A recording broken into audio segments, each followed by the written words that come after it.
দুর্বৃত্তদের হামলায় ঢাকা গাজীপুরে নির্মাণাধীন বাস র্যাপিড ট্রানজিটের ব্যাপক ক্ষতি হয়েছে। শিগগিরই চালু করার লক্ষ্য নিয়ে এই পথে বসানো 22টি চলন্ত সিঁড়ি আর 7টি স্টেশনের জেনারেটর পুড়িয়ে দেওয়া হয়েছে। সব মিলে কত কোটি টাকার সম্পদ নষ্ট হয়েছে সেই হিসাব এখনো মেলেনি।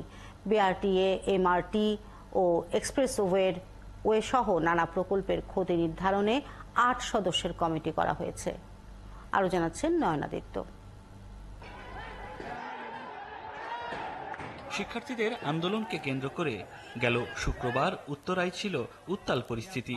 এই আন্দোলনকে আশ্রয় করে উত্তরায় নির্মাণাধীন বাস র্যাপিড ট্রানজিট প্রকল্পে হামলা চালায় দুর্বৃত্তরা।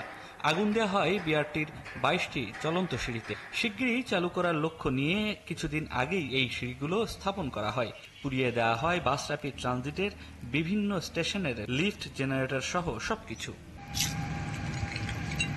20 কিলোমিটার দৈর্ঘ্যের এই প্রকল্পের বেশিরভাগ অংশই ক্ষতিগ্রস্ত হয়েছে। প্রাথমিকভাবে ধারণা করা হচ্ছে কেবল বিআরটি প্রকল্পেই ক্ষতি অন্তত 60 কোটি টাকা। প্রায় এক যুগেরও বেশি সময় ধরে চলা এই প্রকল্প আগামী সেপ্টেম্বরের মধ্যেই চালু করার কথা ছিল। দুর্বৃত্তদের এমন কর্মকাণ্ডে সেটি আবারও পিছিয়ে গেল। গেল বৃহস্পতিবার ও শুক্রবার মোট 2 দফায় হামলা হয় বনানীর সেতু ভবনে। পুড়িয়ে দেওয়া হয় ভবনটির বড় একটি অংশ, জ্বালিয়ে দেওয়া হয় ভবনটির সামনে থাকা 59টি গাড়ি। এখন তাঁবু টেনে অস্থায়ীভাবে সেখানে অফিস করছেন কর্মকর্তারা। সেতু সচিব মঞ্জুর হোসেন জানান, দুর্বৃত্তদের হামলায় ক্ষতিগ্রস্ত সকল সরকারি স্থাপনায় ক্ষতির হিসেব করা হচ্ছে। আর এলিভেটেড এক্সপ্রেসওয়ে যেটা হয়েছে দুটো টোল প্লাজা বনানী এবং মহাখালীতে পুরোপুরি ওটা আগুনে পুড়ে গিয়েছে। ওটার আর ব্যবহার করার মতো কোনো জিনিসই নেই। আমি ওদের সাথে যেহেতু একটি কোম্পানি ওটা চালায়, তাদের সাথেও আমি কথা বলেছি। তারাও এখন আসলে তাদের অ্যাসেসমেন্টটা করছে।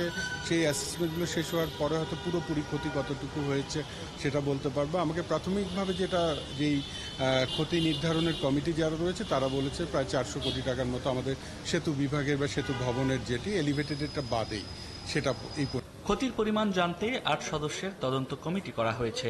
আর্থিক ক্ষতি নিরূপণে মেট্রো রেল ও বিআরটিএ আলাদা 2টি কমিটি করেছে।